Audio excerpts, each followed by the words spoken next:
최근에 그게 얼마나 교만한 생각이었는지를 깨닫게 됩니다. 제가 실수투성이에요. 제가 만드는 주보에 하루라도 오타가 없는 날이 없습니다. 오늘은 완전한 주보를 만들었는데 한일교회에 오니까 문제가 생겼어요. 성경 본문을 읽었는데 제가 심쿵했습니다. 심쿵. 이게 아닌데. 그래서 제가 휴대폰을 껐다가 다시 켰어요. 제가 목사님께 보내준 문자에 문제가 있는지를 확인했는데요. 실수했어요. 데살로니가 후서 5장 18절인데 일자를 빼먹어버렸어요.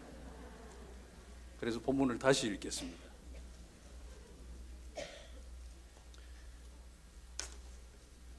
8절 참 좋은 말씀인데 제가 설교하려고 하는 것은 18절이니까 18절을 다시 우리 다 같이 데살로니가 전서 5장 18절 거기까지는 문제가 없습니다. 5장까지는 18절 다 같이 읽겠습니다. 범사에 감사하라. 이것이 그리스도 예수 안에서 너희를 향하신 하나님의 뜻이니라. 아멘. 오타 친 것은 절대로 하나님의 뜻이 아니었습니다. 제 실수였습니다. 제가 우리 김성규 목사님을 선배이기도 하지만 제가 실제로 형님처럼 늘 생각을 해왔습니다. 그래서 다른 목사님들 앞에서는 제가 채통 유지를 하는데 우리 목사님 앞에서는 이렇게 투정도 많이 부리고 그렇게 했는데 목사님 쓰러지셨다는 소리를 들었을 때에 너무 힘들었습니다. 그런데 이제 빠른 시간 안에 목사님이 놀랍도록 회복되는 모습을 보면서 또 마음의 위로와 기쁨을 누리게 되었습니다. 저보다 우리 하늘교회 가족들은 더 하셨겠죠. 하나님께서 여러분들의 기도를 들으시고 우리 목사님이 이렇게 속히 회복시켜 주시는 줄로 믿습니다. 그래서 우리 시차례 이제 친구 목사님들이 목사님을 같이 몇 번 방문하면서 신신당부한 게 있어요. 목사님 1년 동안은 푹 쉬십시오. 목사님 성격에 몸 조금만 괜찮으면 또 설교하려고. 그래서 목사님 절대로 그러지 말고 1년 동안 여태까지 안식년 한번 못 하셨는데 내가 안식년 한 해 생각하시고 제발 좀 쉬십시오. 그런데 참 이렇게 잘 쉬고 계셔서 얼마나 감사한지 모르겠습니다. 제가 조금 전에 심쿵하니까 약간 정적이 감돌았습니다. 잠시 동안. 그런데 이쪽에서 웃기 시작하고 이제 전체가 다 웃었습니다. 심장이 쿵쾅거렸다는 뜻입니다. 깜놀 아십니까? 깜짝 놀랐다. 노답. 답 안 한다는 거예요. 답이 없다는 거예요. 검사빠. 어이구 대단한 실력들이십니다. 법가충. 이것 아시면 대단합니다. 법가충. 여기 우리 어르신들 여기 가만히 계시고 어서 가도 충전입니다. 생선. 생일 선물. 대단하십니다. 사실 이런 말들이 우리 10대들을 중심으로 해서 확 퍼져 있습니다. 사실 저도 이제 좀 젊은 아이들하고 대화를 해야 되니까 일부러 알려고 애를 쓰고 시도를 해서 조금 알 뿐이지 사실 지들끼리 이야기하면 무슨 말인지 몰라요. 대화가 안 통해요. 소통의 단절이 일어나고 있어요. 말 뜻을 알아들어야 생각을 할 수 있고 대답을 해줄 수 있는데 이게 말을 알아들을 수가 없습니다. 깜놀? 뭔데? 뭘 알아야 뭘 반응을 보이죠. 우리가 의사소통이 되기 위해서는 말 뜻을 알아야 합니다. 그런데 우리가 이래 젊은 아이들이 말을 줄여서 쓰는 이런 말 말고 정상적인 말 우리가 국어사전에서도 찾아볼 수 있고 일반 책에서도 찾아볼 수 있고 성경에서도 찾아볼 수 있는 지극히 정상적인 우리 말임에도 불구하고 아는 것 같은데 잘 모르는 말들이 많이 있습니다. 물론 국어학자가 아닌데 어떻게 다 알겠습니까? 그런데 많이 쓰는 말인데, 그래서 잘 아는 것 같은데 정작 그 의미와 뜻을 정확하게 모르는 것들이 많이 있다는 것입니다. 모르니까 이해가 안 되고, 이해가 안 되니까 그 말의 뜻을 쫓아서 행동하지 못한다는 것이죠. 특히 우리가 신앙생활을 시작하면 교회 안에서 쓰는 전문 용어들이 있습니다.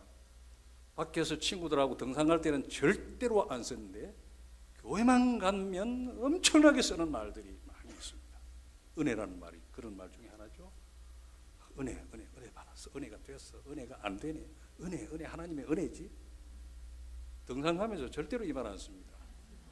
친구들하고 회식 자리에 참석해서 다른 직원들 술 마시는데 거기 앉아서 하나님의 은혜 운운하는 사람 아무도 없을 거예요.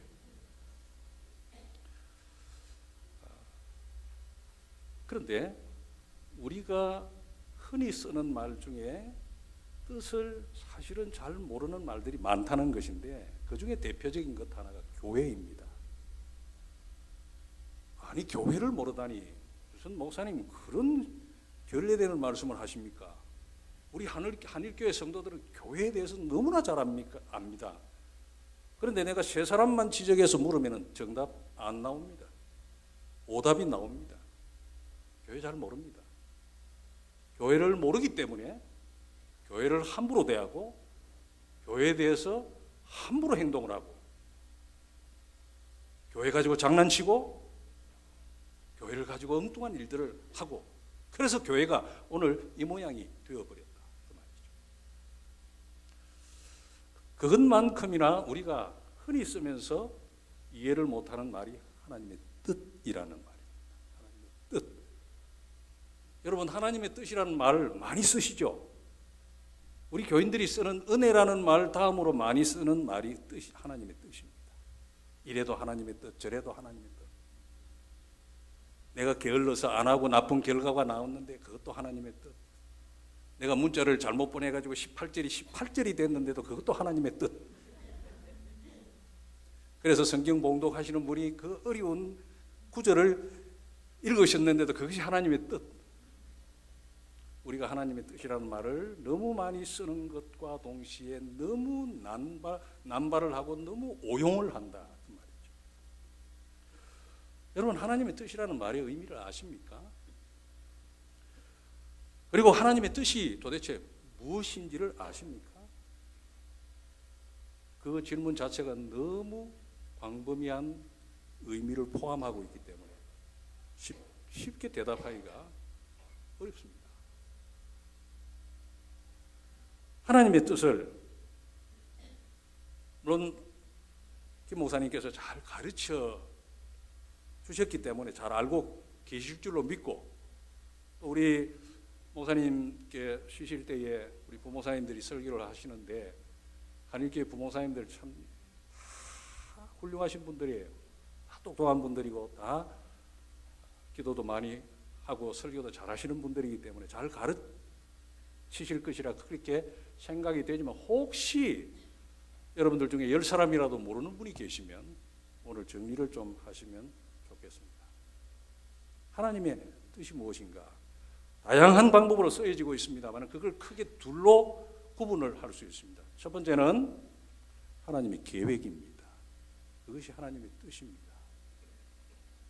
우리를 구원하시는 것, 이 하나님의 계획이었죠. 이걸 하나님의 뜻이라고. 그 하나님의 뜻에는 우리가 개입할 수 있는 여지가 전혀 없습니다. 하나님이 계획하시는 일에 아무리 믿음 좋은 사람이라 할지라도, 아무리 훌륭한 목사라 할지라도, 아무리 훌륭한 장로님이라 할지라도, 아무리 기도 많이 하시는 권사님이라 할지라도 하나님의 계획 자체를 손대서 어떻게 할 수 있는 그런 여지는 없다는 것입니다. 그러니까 하나님의 뜻 뜻대로 이루어진다라고 할 때 그것은 하나님의 계획대로 이루어진다라고 하는 말입니다.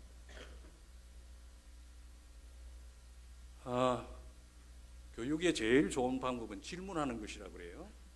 질문하고 답하고. 벌써 질문한다는 긴장을 하시는데 절대로 어려운 질문을 제가 안 합니다. 답을 다 가르쳐 드린 것만 질문합니다. 자, 하나님의 뜻의 첫 번째 의미가 뭐라고요? 하나님의 계획입니다. 단어는 조금씩 달라질 수 있겠지만 하나님의 계획입니다. 두 번째, 하나님의 뜻은 하나님께서 기뻐하시는 바람입니다. 하나님의 소망입니다. 하나님의 원하심입니다. 물론 하나님의 원하심이 하나님의 계획으로 이루어지는 것도 있지만 제가 말씀을 드리는 하나님의 소원, 하나님의 바람이라고 하는 그것은 우리의 책임과 우리의 행동과 우리의 반응을 요구하는 하나님의 뜻입니다. 오늘 성경 본문에 보니까 너희를 향하신 하나님의 뜻이니라고 말씀을 하십니다. 이것을 바꾸어서 이야기하면 듣는 우리 입장에서 말하면 하나님께서 우리에게 요구하시는 것이다 그 말이죠. 하나님이 우리에게 바라시는 것이다 그 말이죠. 그게 하나님의 뜻이라는 겁니다. 그러면 여기에는 우리들의 생각, 우리들의 행동 이 개입이 되어야 합니다. 여러분, 우리가 하나님을 기쁘시게 하는 신자가 되는 것은 우리 성도들의 삶에 매우 당연한 기본적인 것입니다. 그것이 바로 하나님의 자녀가 하나님의 자녀답게 사는 것이죠. 하나님을 기쁘시게 해야 돼요. 자, 우리가 하나님의 그러한 뜻에 순응하면 믿음이 인정이 되어집니다. 하나님이 우리에게 요구하시는 것에 우리가 순응할 때에 믿음 있는 사람으로 인정이 된다는 거예요. 그리고 그 믿음이 인정된 자들에게는 하나님께서 성경에서 많은 것들을 약속해 놓고 계세요. 그 약속을 받게 되는 것이죠. 그걸 우리가 흔히 쓰는 말로 복을 받는 것이죠. 하나님이 우리를 향하여 제시하시는 뜻이 계신데 그 뜻에 맞추어서 살면, 순종하면 하나님이 주시는 복을 누릴 수 있다는 것입니다. 내가 믿음이 있다고 생각하는 신자라면 하나님의 뜻이 무엇인지를 바로 알아야 됩니다. 그리고 그 뜻에 맞추어서 생각해야 되고 그 뜻에 맞추어서 행동해야 된다는 것이죠. 그것 하지 않으면서 하나님 앞에 복 달라고 졸라대면 하나님이 답답해 하십니다. 야, 이 인간아, 답답하다. 복을 받을 수 있는 방법을 제시하지 않았느냐? 왜 그건 무시하고 자꾸 복만 달라고 해요? 오늘 한인교회 사랑하는 성도 여러분이, 그리고 오늘 헌신예배를 드리는 찬양대원 여러분들이 바로 그런 의미에서 하나님이 주시는 복을 받는 성도들이 되기를 간절히 소원합니다. 자, 오늘 이 본문에 그리스도 예수 안에서 우리를 향하신 하나님의 뜻이 무엇인지를 하나님이 밝혀주시고 계십니다. 그리스도 예수 안에서, 이 말은 사도 바울이 매우 자주 쓰는 말입니다.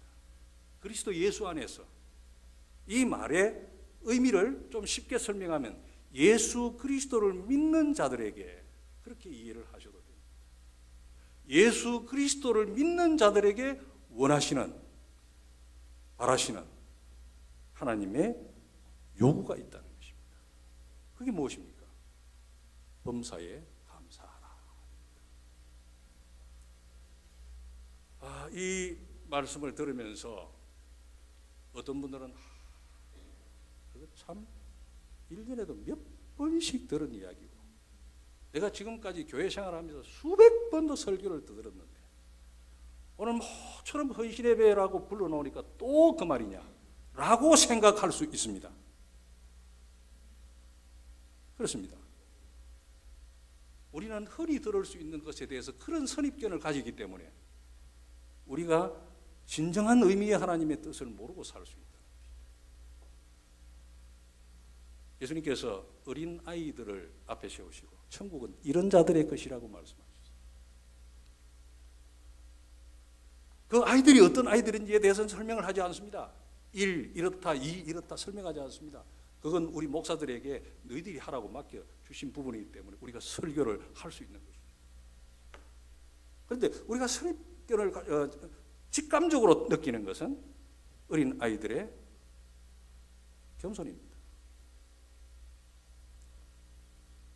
아이들은 주면 주는 대로 받아먹습니다. 그런데 우리는 인생을 좀 살면 산전수전을 다 겪었다고 말하면서 그 정도는 아무것도 아니라고 생각을 하고 그 정도 설교는 내가 이미 소시적에 다 띄었다고 생각합니다. 한일교회 사랑하는 성도님들은 그러지 않겠지만 흔히 듣는 이야기입니다. 아이고 거기 왜 갔는데 오늘 부목사가 설교를 해가지고 영 재미가 없었어. 아이고 그 신학교 다니는 전도사가 무슨 설교를 한다고. 우리는 담임 목사 설교가 은혜가 돼. 여러분 그런 생각을 가지지 마십시오. 그날 강단에 세워지는 그분이 하나님의 메시지를 전하는 하나님의 종입니다. 아무리 어설픈 설교라도 그 설교 속에 하나님이 우리에게 들려주시는 메시지가 있다라고 믿어야 됩니다. 그게 겸손한 성도. 그게 하나님이 기뻐하시는 성도. 범사에 감사하라.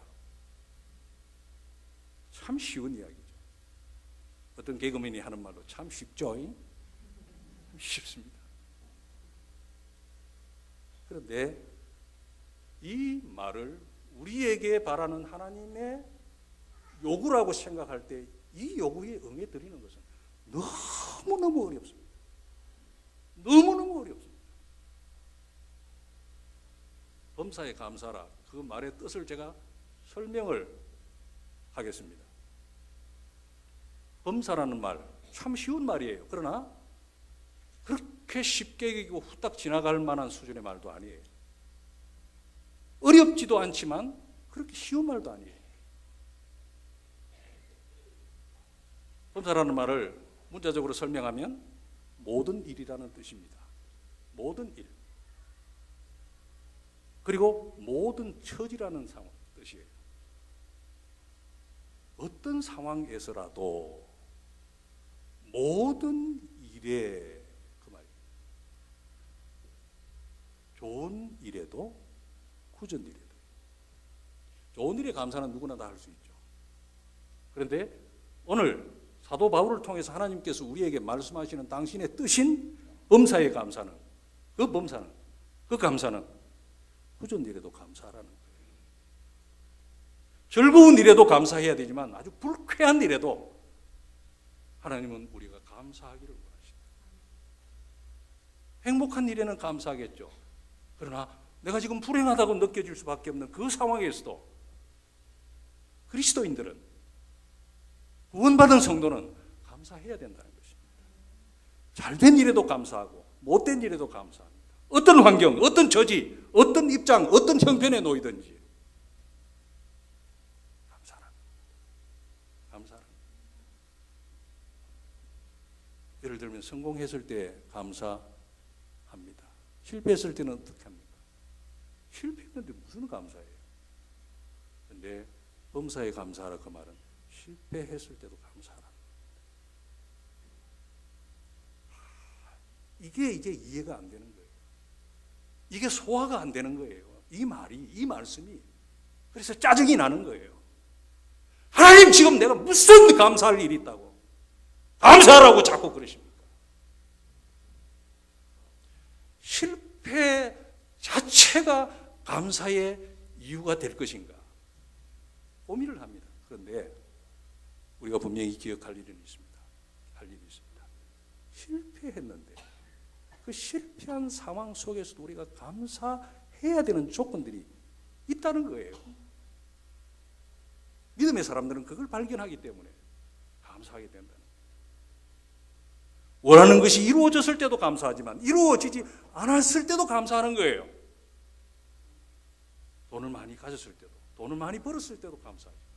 돈을 몽땅 잃어버렸을 때도 감사하라는 거예요. 이게 범사에 감사하는 것입니다. 이게 범사라는 말의 의미입니다. 오늘 성경이 말씀하시는 의미라는 거예요. 건강할 때 당연히 감사해야죠. 병들었을 때 어떡할 겁니까? 그때도 감사하라. 제가 우리 사랑하는 형님 김 목사님 병원에 누워 계실 때 개인적으로도 이제 몇 번 가셨는데 가니까 우리 사모님이요. 그 남편 아파서 들어오고 있는데 감사하는 표현을 얼마나 많이 해요. 감사하다. 이래서 감사하고 저래서 감사하고 그래서 감사하고 그래서 참 귀한 분들이 맞다 하는 생각을 했었어요. 여러분 자녀들의 대학 입시를 위해서 기도 많이 하시죠? 저희 교회도 뭐 몇 명이 이제 시험 준비를 하느라고 아이들이 애를 쓰는데 그래서 그 아이들의 이름을 불러가면서 저희들은 막 교인이 안 많기 때문에 이름을 부를 수 있는 정도의 숫자입니다. 올해는 5명이 이제 대학 입시를 치르게 되는데 이름 부르면서 기도하고 그렇게 합니다. 수시 넣었는데 떨어졌다는 소식도 들리기도 하고 어떤 애들은 됐다는 소식이 들리기도 하고 듣습니다. 근데 여러분 내 자녀가 우리의 자녀들이 합격을 했을 때도 당연히 감사해야 되지만 불합격했을 때 어떡합니까? 여러분 연말이 되면요 이 연초에 각 교회 목사님들이 굉장히 힘들어하는 것이 있어요. 이 대학 입시 문제예요.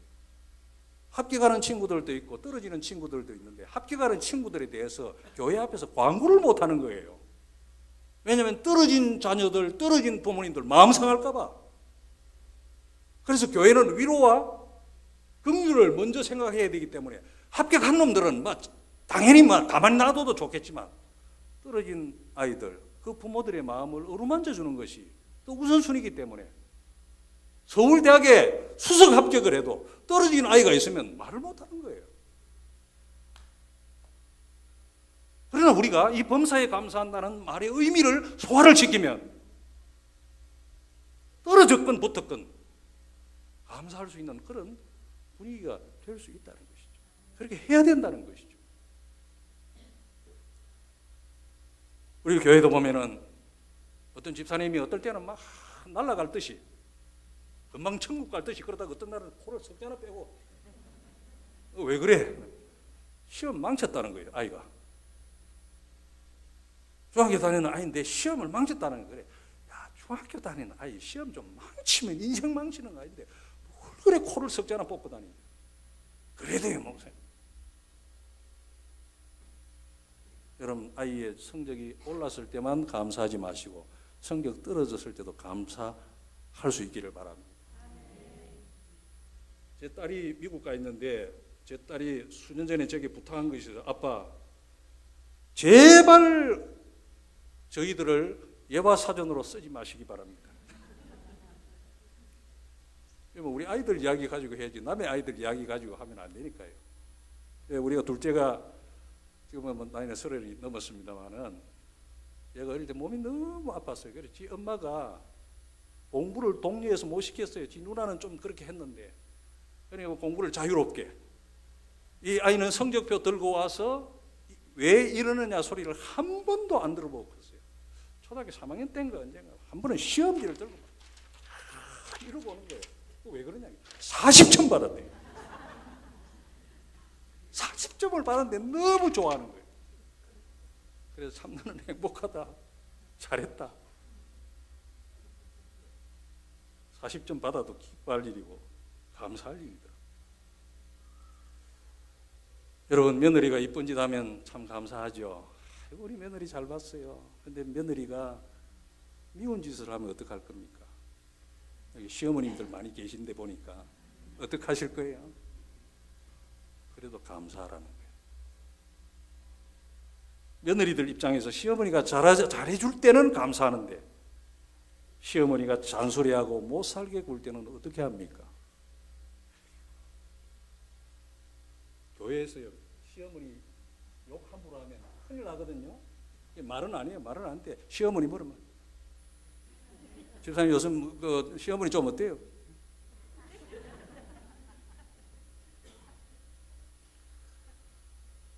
남편이 잘해주면 얼마나 감사합니까? 그런데 저 왼수 같은 놈 죽이지도 못하고 살지도 못하고 그럴 때 어떻게 하시랍니까? 범사에 감사하라고요. 그때도 감사하라는 거예요. 때려 죽이고 싶을 때도 감사를 하라니까 감사해야 되는 거예요. 그게 우리를 향하신 하나님의 요구라는 거예요.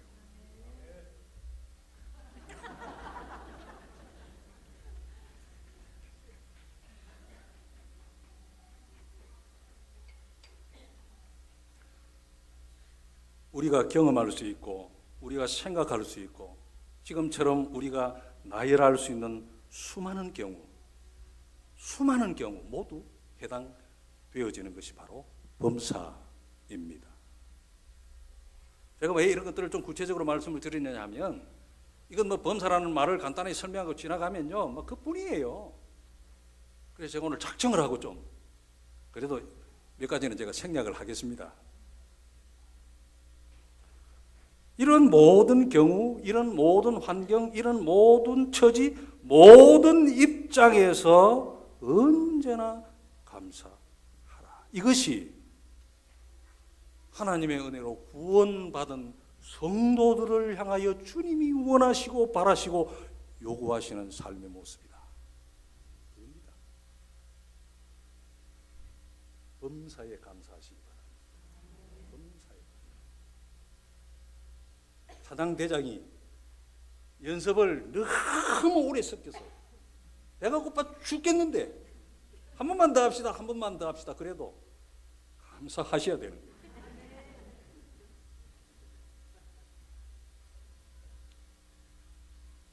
그런데 오늘 이 본문을 자세히 보시면 그 감사를 언제 해야 되는지를 말씀을 하시고 있어요. 18절 한번 다시 읽어보겠습니다. 시작. 범사에 감사하라. 이것이 그리스도 예수 안에서 너희를 향하신 하나님의 뜻이니라. 언제 감사하라는 말이 있습니까? 지금 감사하라는 거예요. 지금. 우리 성경에 지금이라는 말 눈을 닦고 봐도 없어요. 안경을 쓰고 봐도 없어요. 그런데 이제 우리 성경은 번역된 성경이고 원래 이 신약이 무슨 언어로 기록이 되는지 아시죠? 히라브, 헬라어예요. 헬라어는 그 단어가 가지고 있는 여러 가지 의미들이 있습니다. 그 중에 시제라고 하는 것이 있어요. 시제. 근데 범사에 감사하라고 할 때 그 감사의 시제가 현재형이에요. 그 현재형은 지금만 하는 것이 아니라 계속 이어져야 한다는 의미예요. 그러니까 범사에 감사하는데 어떤 상황에 딱 부딪혔을 때에 잠깐 이거 좀 정리하고 감사하겠습니다가 아니고 지금 감사하는 거예요. 지금. 제가 목사가 이런 거 좋아한다 그러면은 어떻게 생각하실지 모르지만 제가 격투기를 참 좋아합니다. 젊었을 때도 제가 조금 운동을 하다가 귀가 이게 막 불어가지고 이게 격투기 하면 귀가 망가집니다. 그래서 관두어버렸어요. 내가 이거 해가지고 먹고 살 것도 아닌데. 근데 요즘 UFC라고 하는 아주 잔인한 경기가 있어요. 그런데 그게 한국에서 로드 FC인가 하는 그 우리나라의 경기가 또 하나 있어요. 그런데 그 경기에 여러 가지 이제 여러 그 뭐 체육관들이 그룹들이 있는데 인천에 있는 어떤 그룹인데 이 그룹은 기독교인들로 구성된 그룹이에요. 그래서 시합을 하는데 상대방을 죽도록 때립니다. 이건 막 완전히 싸움이죠. 눕혀놓고 막 때리고 팔꿈치로 때리고 코피 터지고 이마 다 찢어지고 그러고 이깁니다. 근데 인터뷰를 하는데 하나님께 영광 돌립니다. 그래. 그래서 제가 좀 이해를 하려고 해도 좀 이해가 안 되는데 아이고, 좀 그렇다. 그러면서 그 인터뷰를 하는 사람들이 그래요. 저는 하나님을 바로 믿는 사람, 신자로서 바로 살고 싶다, 이런 간증을 경기를 하고 나서 반드시 간증을 하는 그런 모습을 보았습니다. 근데 이제 이긴 사람 입장에서는 그렇죠. 근데 진 사람에게 이제 만약 졌을 때 인터뷰를 합니다. 저분이 졌을 때 무슨 말을 할까 참 궁금해요. 근데 진 사람한테는 인터뷰를 안 합니다. 자, 너희들이 모든 상황, 모든 경우에 놓였을 때에 그것이 어떤 경우든지 어떤 상황이든지 지금 현재 상황에서 감사하라. 옛날에 감사를 잘 한 것이 문제가 아니고 또 내가 앞으로 감사 잘 할 것입니다, 그게 문제가 아니라는 겁니다. 하나님께서 요구하시는 감사는 현재성이 강조돼요. 지금 감사. 우리가 흔히 교회에서 그런 이야기를 듣습니다. 옛날에요, 제가 성가대 봉사 참 열심히 했어요. 제가 주방 봉사 참 열심히 했어요. 제가 전도 열심히 했어요. 기도 열심히 했어요. 그 말은 무슨 의미입니까? 다르게 표현하면 지금은 내가 못한다 그 말이죠. 지금은 내가 안 한다 그 말이죠. 여러분, 그게 무슨 의미가 있습니까? 앞으로 목사님 앞에서 절대로 그런 말 하지 마세요. 창피한 줄 알아야 돼요.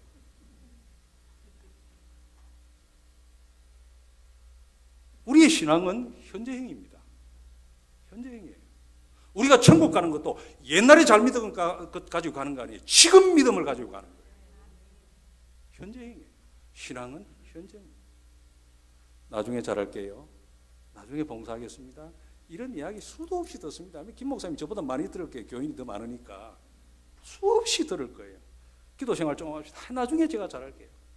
오늘도 이제 일부 예배 저희들이 일부로 나눕니다. 교인이 많아서가 아니라 이제 그 사역자들이 일부에 예배를 드려야 봉사를 하니까 올라가니까 72세 되신 집사님, 남자 집사님인데 이분이 운동을 많이 하셔가지고 저보다 더 젊어요.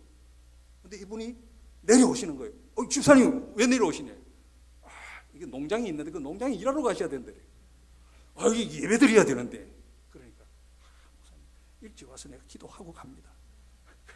그러면서 가시는 거예요. 그 봉사는 언제? 나중에. 그 72인데 언제 하겠어요?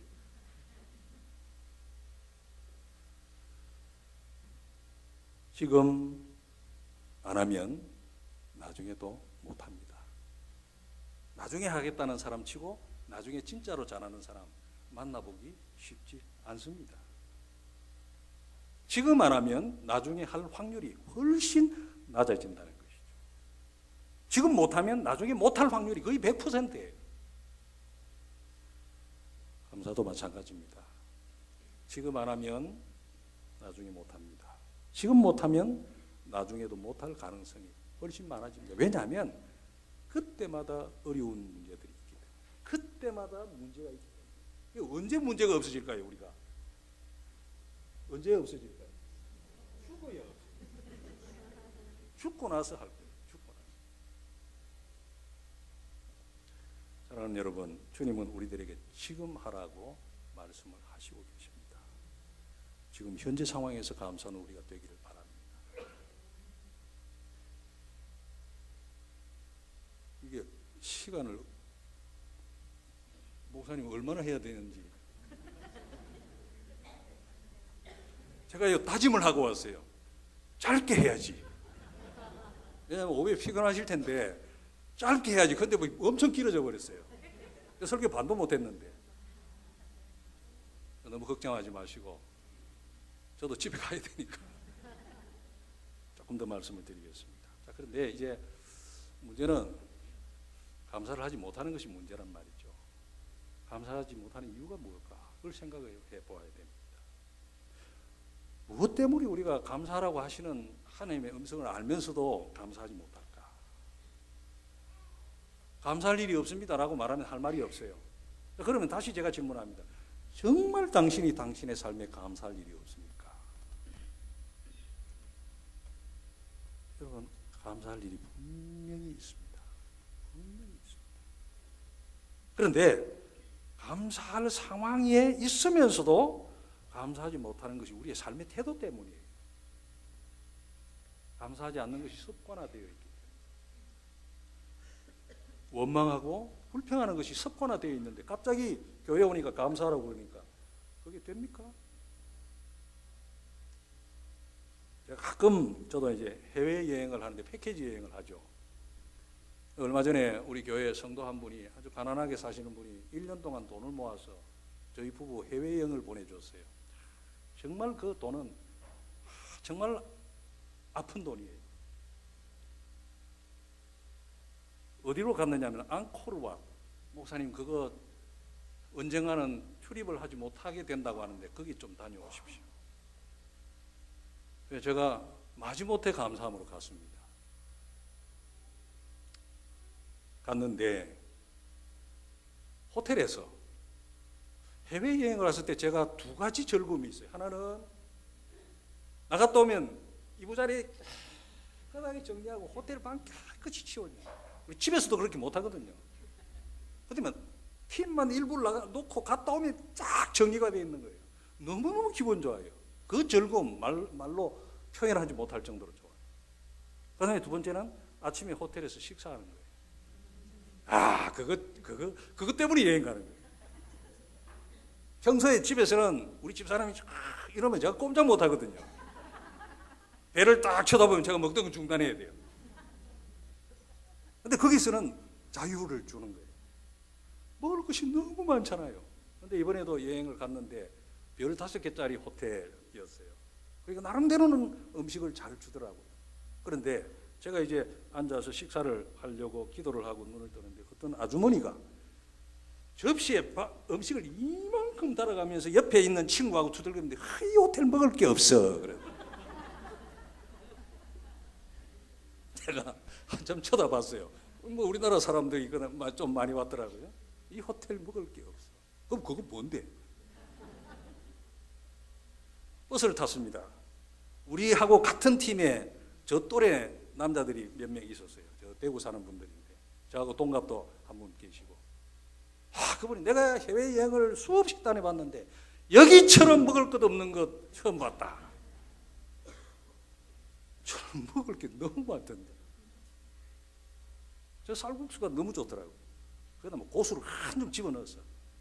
베트남 빨간 고추 한 줌 집어넣었고 땀을 뻘뻘 흘리면서 아침에 한 그릇 먹고 토스트 하나 먹고 오믈렛 하나 먹고 커피 한 잔 마시고 너무너무 좋아요. 4일 호텔에서 4일을 잤는데 아침마다 그거 먹었어요. 너무 좋은 거예요.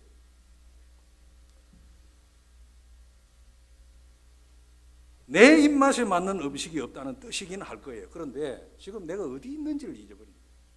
우리 집에서도 그렇게 내 입에 딱딱 맞는 것 아니에요. 외국에 나가서 다양한 국적의 사람들이 함께 모여서 식사하는 그곳의 음식의 맛은 평균치를 내거든요. 그런데 거기서 먹을 것 없다고 투덜거린단 말이죠. 행복하지 않으려고 작정을 하는 거예요. 즐거움을 누려야 되는데 즐겁지 않은 일들을 자꾸 찾아내는 거예요.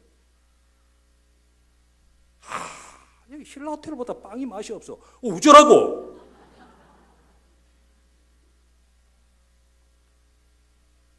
스스로 손해보는 삶을 선택하지 마시기 바랍니다.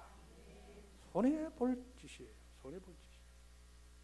오늘 우리에게 주어진 상황 속에서 정말 감사할 것이 없는지 신중하게 생각해 보시고 내가 정말로 불평하고 투덜거리고 원망해야 행복한지 한번 생각해 보시라고 말이에요. 불행을 선택하지 마시기 바랍니다. 감사한 마음을 가지고 감사하는 그것이 행복을 누리는 첩정입니다. 감사하지 못하는 이유 한 가지만 더 말씀을 드리겠습니다. 걱정 때문입니다. 걱정. 근심, 걱정은 본능이에요. 연약한 인간들의 본능이에요. 그 근심, 걱정 때문에 인류의 생명이 유지되었다 그렇게 말하는 학자도 있습니다. 그런데 이 본능이 생각을 자꾸 하게 되어질 때에 만들어내는 것이 걱정거리예요. 자꾸 걱정하게 돼요. 자꾸 걱정하게 돼요. 여러분 걱정을 많이 하면 걱정은 사람의 마음을 약하게 만들어버려요. 정신을 약하게 만들어버립니다. 용기를 빼앗아가 버립니다. 그래서 우리를 꼼짝 못하게 만들어버려요. 저는 번지 점퍼를 꼭 한번 하고 싶었는데 물어보니까 안 된대요. 연세도 많으시고. 제가 몇 살쯤 돼 보입니까? 에이, 쓸데없는 소리. 제가 우리 목사님보다는 연세가 좀 적지만은 저도 꽤 연세가 60 몇 된 사람입니다. 안 된대요. 그 다음에 고혈압 환자는 절대로 안 된대요. 몸무게도 꽤 많이 나거든요. 안 된대요. 안 되는 이유가 여러 가지예요. 제가 번잡을 이야기하면 우리 집사람이 옆에서 걱정이 태산입니다. 저 영감 또 가서 뭐 할까 봐. 걱정하지 마라, 내가 안 한다. 걱정하지 마라, 안 한다. 여러분, 걱정 안 해도 될 일을 걱정하게 만드는 것이 마귀입니다, 마귀. 자꾸 걱정하게 만든다. 그래서 우리가 이 걱정 떨쳐버리고 두려움을 떨쳐버리고 살아야 감사할 수 있어요. 이게 우리의 과제라는 것입니다. 그래서 예수님께서 성경에 많은 말씀들을 하셨습니다. 그 말씀들을 제가 다 여기 제가 뽑아온 거 다 읽으면 틀림없이 절대로 다음부터는 전 목사 부르지 말아라 그럴 거예요. 그래서 몇 구절만 제가 읽어드립니다. 마태복음 6장 25절. 그러므로 내가 너희에게 이르노니 목숨을 위하여 무엇을 먹을까 무엇을 마실까 몸을 위하여 무엇을 입을까 염려하지 말라. 목숨이 음식보다 중하지 아니하며 몸이 의복보다 중하지 아니하냐. 34절. 그러므로 내일 일을 위하여 염려하지 말라. 내일 일은 내일 염려할 것이요 내일이 염려할 것이요 한날의 괴로움은 그날로 족하니라. 내일 일은 내일 지가 염려하게 내버려 두라고 말씀을 하시고 있습니다. 두려워하지 말라고 말씀합니다. 두려워하지 말라. 내가 네 방패가 되어주겠다. 아브라함에게 하신 말씀이에요. 요수아에게 강하고 담대하라. 두려워하지 말라. 내가 너에게 명령하지 않았느냐. 그렇게 말씀을 하시고 계십니다. 요한복음 14장 1절에 근심하지 말라고 말씀하셨어요. 너희는 마음에 근심하지 말라. 하나님을 믿으니 또 나를 믿으라. 너희들 나를 믿냐? 그러면 근심하지 말라는 거예요. 여러분 하나님 믿으십니까? 근심하지 말라는 거예요. 이런 분야의 연구를 하는 분들이 또 있습니다. 그분들의 연구의 결과에 의하면 우리가 하는 걱정의 90%는 절대로 일어나지 않을 일이라 그렇게 말해요. 어떤 심리학자가 조금 더 구체적으로 말하는 것을 제가 메모를 했습니다. 우리가 하는 걱정의 40%는 절대로 일어나지 않을 일입니다. 30%는 이미 일어나 버린 일입니다. 22%는 굳이 염려할 필요가 없을 정도로 사소한 일입니다. 4%는 걱정해봤자 어떻게 할 수 없는 일입니다. 나머지 4%는 충분히 우리의 힘으로 바꾸어 놓을 수 있는 일입니다. 그럼 결론적으로 뭐예요? 걱정해봤자 아무 소용없고 걱정할 필요 없다는 거예요. 여러분 걱정하지 마십시오. 해봐야 소용없는 것 가지고 걱정하지 말고. 우리 교회 교인이 이제 초등학교 다니는 애 장가보낼 걱정을 하고 있더라고요. 그래서 제가 그랬어요. 그걸 뭐라고 하는지 아니? 걱정도 팔자다 그랬어요. 쓸데없는 걱정들을 하고 앉아있어요. 여러분 그래도 불안하십니까? 그러면 여러분들에게는 매우 든든한 배경이 있습니다. 그 배경을 활용하시면 됩니다. 활용하세요. 베드로전서 5장 7절 너희 염려를 다 주께 맡기라. 이는 그가 너희를 돌보심이라. 맡기라. 다 맡기라 그랬는데 옛날 번역에는 다 맡겨버리라 그랬어요. 그 헬라어 원어에도 보면 던져버리다 하는 뜻이 있어요. 그러니까 걱정과 염려를 던져버리라. 교회 와서 기도합니다. 주여 긍휼히 여겨주시고 이 짐 주님이 맡아주시옵소서. 아멘. 오늘 보따리에다 다시 주님 또 올게요. 여러분 기도를 오래 하고 자꾸 해야 될 필요는 있지만 저는 어떤 의미에서 하나님의 확신을 가지고 죄송합니다. 확신을 가지고 기도했으면 다시 기도 안 해도 된다. 이 정도 확신이 우리에게 있어야 되는. 못 믿기 때문에 또 와서 주님 어제도 말씀을 드렸지만 제3 아래기를 염려, 근심, 걱정 벗어버리고 하나님 앞에 감사하면서 사는 인생이 참 행복한 인생입니다. 여러분, 문제를 내가 붙들고 있으면 염려거리가 되지만 그 문제를 주님께 맡기면 감사의 조건이 되어질 수 있다는 것입니다. 그래서 빌립보서 4장 6절에 아무것도 염려하지 말고 다만 모든 일에 기도와 간구로 너희 구할 것을 감사함으로 하나님께 아뢰라, 그렇게 말씀하셨어요. 사랑하는 성도 여러분, 이 말씀을 정리하겠습니다. 특히 오늘 헌신 예배를 드리는 사랑하는 찬양대원 여러분, 제가 언제 봤다고 여러분을 사랑하겠어요? 근데 주 안에서는 우리가 사랑하는 형제 자매들이기 때문에 오해하지 마시기 바랍니다. 여러분의 삶이 어떠한지를 한번 마지막으로 생각을 해보시기 바랍니다. 내 삶이 어떠한가? 내 삶의 질이 어떤 모양인가를 한번 생각해 보십시오. 삶의 질은 양과는 별로 상관이 없습니다. 얼마나 많이 가지고 있는지, 얼마나 많이 알고 있는지, 그것이 곧 삶의 질은 아닙니다. 가난한 사람도 양질의 삶을 살 수 있고 부자도 아주 낮은 질의 삶을 살 수 있습니다. 여러분, 어떤 태도로 이 사역을 감당하고 계십니까? 한일교회 찬양대라고 하는 이 사역을 여러분들이 어떤 자세를 가지고 감당하고 계십니까? 찬양대 아니고 다른 직분을 가지고 다른 역할을 맡고 계신 여러분들도 마찬가지입니다. 여러분들은 어떤 자세를 가지고 지금 교회를 섬기고 봉사하고 계십니까? 여러분들 찬양대원입니까? 성가대원입니까? 찬양대원이면 내 삶이 하나님께 찬양할 수 있는 바탕이 마련이 되어야 돼요. 성가대원은, 성가는 술 먹는 사람도 와서 부를 수 있어요.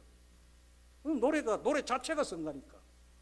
근데 찬양대원은 어떤 노래를 부르든지 내 삶이 하나님께 찬양 드릴 준비가 되어 있어요. 찬양대원이. 그 준비의 핵심 요소가 감사합니다.